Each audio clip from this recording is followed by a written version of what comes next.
The news of Ford being on the verge of bankruptcy has created a worldwide panic. Some are even saying that this is probably the end of the long-reigning Ford, as it lacks the understanding of the modern marketing strategy and customer interests. But is that so? Or is it simply their tricky strategy to take over the global market in the future? Here we begin. Ford Motor Co. sees a prolonged shortage of mature chips that automakers need for their vehicles.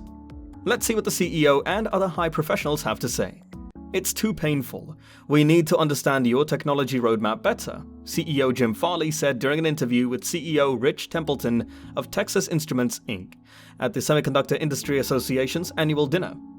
For it to be done correctly, we need supply chain specialists from both your and our companies. Due to limited chip supply, Ford has lost 1.3 million vehicles in production over the last 2 years. According to Ford's CEO, the same problem cost the company 4 million employee workdays this year. According to Farley, the Ford F-150's windscreen wipers, which use scarce MOSFET chips that only cost $0.40 each, cost the company 40,000 units of the truck's production.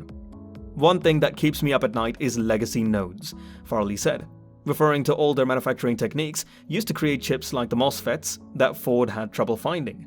The problem for automakers like Ford is that those production nodes' capacity expansion is not moving as quickly as they would like.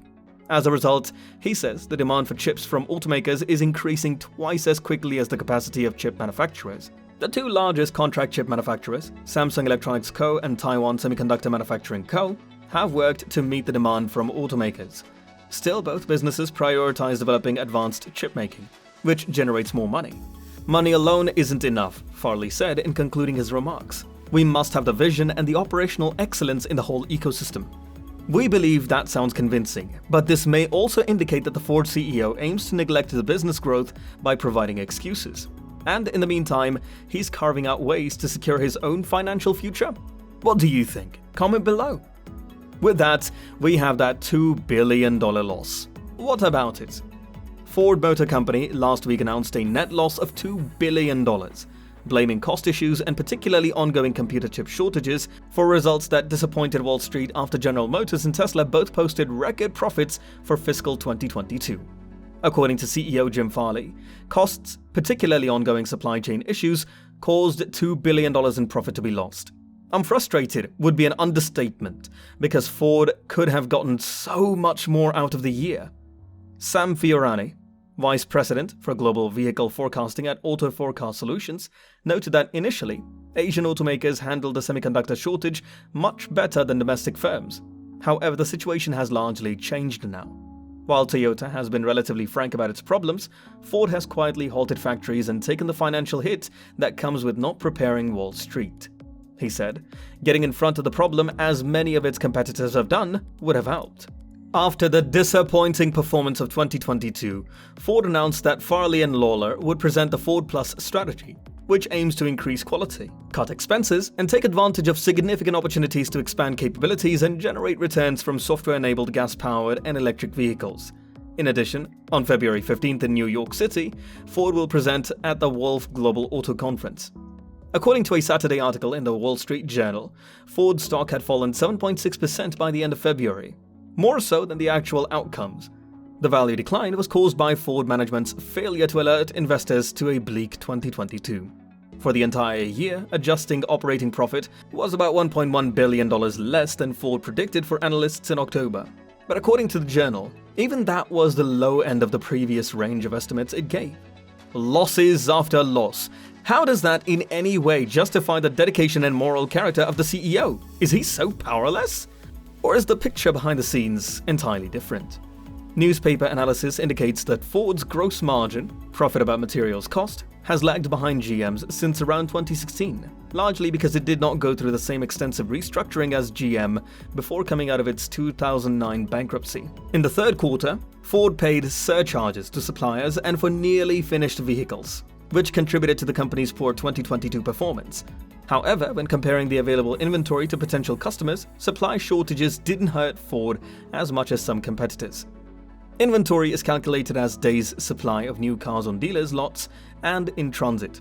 Most mainstream non-luxury models had an average inventory life of 80 days before the pandemic, but this number drastically decreased during COVID-19. For example, According to Cox Automotive, Ford had more cars and trucks to sell in 2022 than the industry. The industry average for the first quarter of 2022 was 34 days supply, compared to 40 days for the Ford brand. The average increased to 35 days in the second quarter, and Ford increased by 1 day to 41 days. According to Cox Automotive, Ford exceeded the industry average for the third quarter by up to 52 days, even though the industry average had improved to 56 days. Ford had 76 days supply at the end of the fourth quarter. Either Ford has a bigger supply than the competition, demand for its cars is declining, or it's a bad mix of both. According to the available data, cost concerns rather than supply chain issues caused last year's downturn. Ford reported a $17.9 billion profit in 2021, in contrast to the loss it experienced the previous year. Also, the company wrote down its investments in Argo AI, a company developing autonomous vehicles, and Rivian, a young electric truck manufacturer, totaling $7.4 billion and $2.8 billion, respectively. Ford announced that it had almost entirely sold its Rivian stake and the end of Argo in October. The automaker reported that its revenue increased by about 16% to $158 billion because of higher car prices. As a result, the company sold more cars globally from 3.9 million in 2021 to 4.2 million in 2022. Ford has a history of fighting to lower flaws and recalls in its cars and trucks. Company executives said that they were working to increase the dependability of their vehicles. The company's CFO, John Lawler, stated in a conference call, "In plain terms, we need to improve quality and reduce costs now."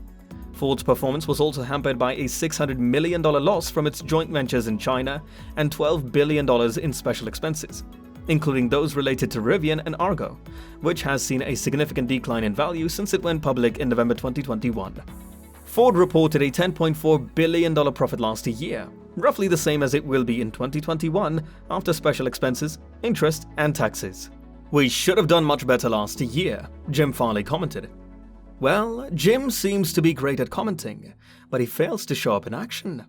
Ford reported a $1.3 billion profit in the last 3 months, a sharp decline from the $2.3 billion in profit it reported in the same period a year earlier when it booked a sizable gain from its stake in Rivian. Nevertheless, revenue for Ford increased by 17% to $44 billion in the final quarter of 2022.